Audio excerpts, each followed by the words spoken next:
everyone, welcome back to my channel. In this video, I would like to review for you the medieval Scriptorium, Making Books in the Middle Ages by Sarah J. Charles. I was so excited for this book to come out, and I emailed the publisher and asked them for a copy, and I sprinted through this book. It's phenomenal, and it's every book lover's dream. It's a nonfiction work depicting life in the medieval Scriptorium. What can we know about the scribes and the works that they've done based on the manuscripts we have, the evidence, and any architectural designs of monasteries, what we know about monastic life? This book kind of dives deep into anything that we can possibly know about scripts, about monks, about anything to do with the medieval Christian monastery that brought forth illuminated medieval manuscripts, and what kind of work was involved for someone to produce that final work.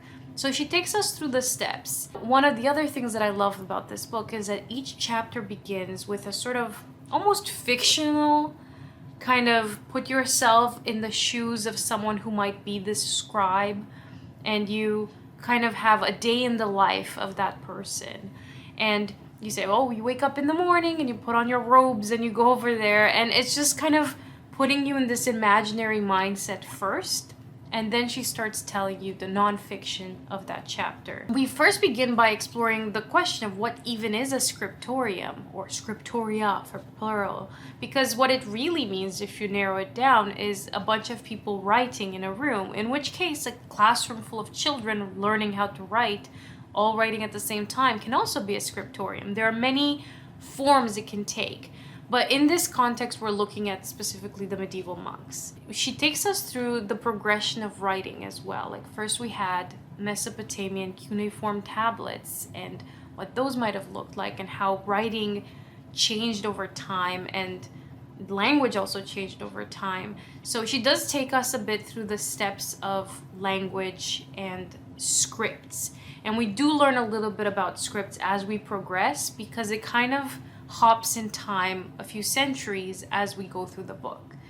The other component is the ink. So the ink takes a lot of space in this book because each color or each pigment was created from something in nature. So for example, you would have to use the lapis lazuli for the blue, a root from something local for the red. And she also makes you consider that a lot of these inks were very smelly. For example, a lot of the glues or things used to provide that golden thing that illuminates the initials included garlic juice and egg, which over time would start to stink a little bit. And the parchment itself, having been made from stretched animal skin that had been put in all kinds of chemicals of the time and then scraped with a lunellum, and images we have from actual historical manuscripts depicting scenes of these monks making the paper or writing at all. She says, we might think we know what a medieval scriptorium looks like, but we actually don't. There aren't that many pictures, and we have very few, and each case is very different. So she does spend some time looking at this particular image where we do have a bit of an architectural outline or blueprint of something involving a scriptorium. And then we also take moments to reflect, why is it that the book in the format we have in the codex, as in like two covers and then leaves in the middle, like, why is that successful? Well, a scroll you could only write on one side, so that's not beneficial. And something else like the pothy books from other places in the world written on banana leaves, like, you only have, again, one side. It's more easily damaged. With the covers, you at least have protection, which can ensure long-term preservation. So it really makes you think about what makes certain formats more appealing and survive the test of time, right? And through this, we also look at monastic behavior. So she takes us through several types of monasticism, and we also go through several important figures in the creation of biblical texts or biblical glosses, and the effect that figure had on the monastic community. So we get to be introduced to a few types of monks in different places and their lifestyle, and how they would have changed the script a little bit in its form with the M's slightly more rounded.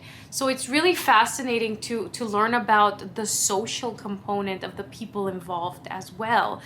As we get to know the inks, we also get to know the feathers, you know, they were taken from local geese or from things around them, which really connected them to the work itself, because almost all the components were from materials sourced around them in their immediate vicinity. So that was fascinating to read about. And she also kind of narrows in on a few very famous manuscripts. So we get to look a little bit closer at the Book of Kells, which is currently in the Trinity College Library in Dublin. And we get a look at the Lindisfarne Gospels, which are currently at the British Library, and a few others that are kind of famously known.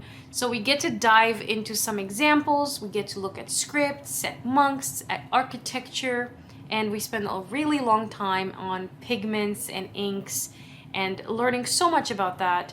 And of course, as it kind of ends, the book reflects on, well, is it the end of the manuscript? Because she does kind of frame it that way as she begins to talk about Gutenberg and the invention of the printing press and movable type, and how that changed the entire structure of how we publish things.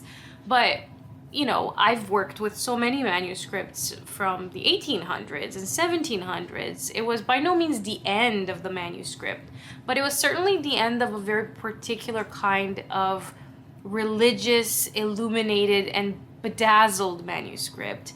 And we especially see that component in the binding section of this book, because you do have embellished Bibles that are so bejeweled and like adorned with gold and jewels and all kinds of things. And maybe past the medieval period, books didn't really have that kind of wow factor, and it's probably a little bit because they were also tied very closely to spirituality and religion and faith, and it was kind of like a gift to and from God at the same time. So yeah, it was such a fascinating book, and I highly recommend this if you are interested in book history and print culture, or production of books, or just the medieval monastic period, and you want to learn about medieval manuscripts without going too deeply into like learning Latin in the first place or something like that. I think this is such a great work for any beginner who wants to learn more about medieval manuscripts. And I looked into the author a little bit, and I know that she's currently working on her PhD, but she seems to have a website where she hosts a lot of workshops or does experiments recreating a lot of these medieval bookmaking techniques for classes or for workshops. And it's really cool to have that combined expertise in this book, where you can tell that she herself has not only studied and looked closely at academic works, but also has this hands-on experience. So I really enjoyed this book. It's a pretty great book that came out this year, and it came out close to Halloween. If you are interested, I'll link some things down below, and hopefully your library has it as well. I hope you enjoyed this video, and I will see you in a future video very soon. Bye!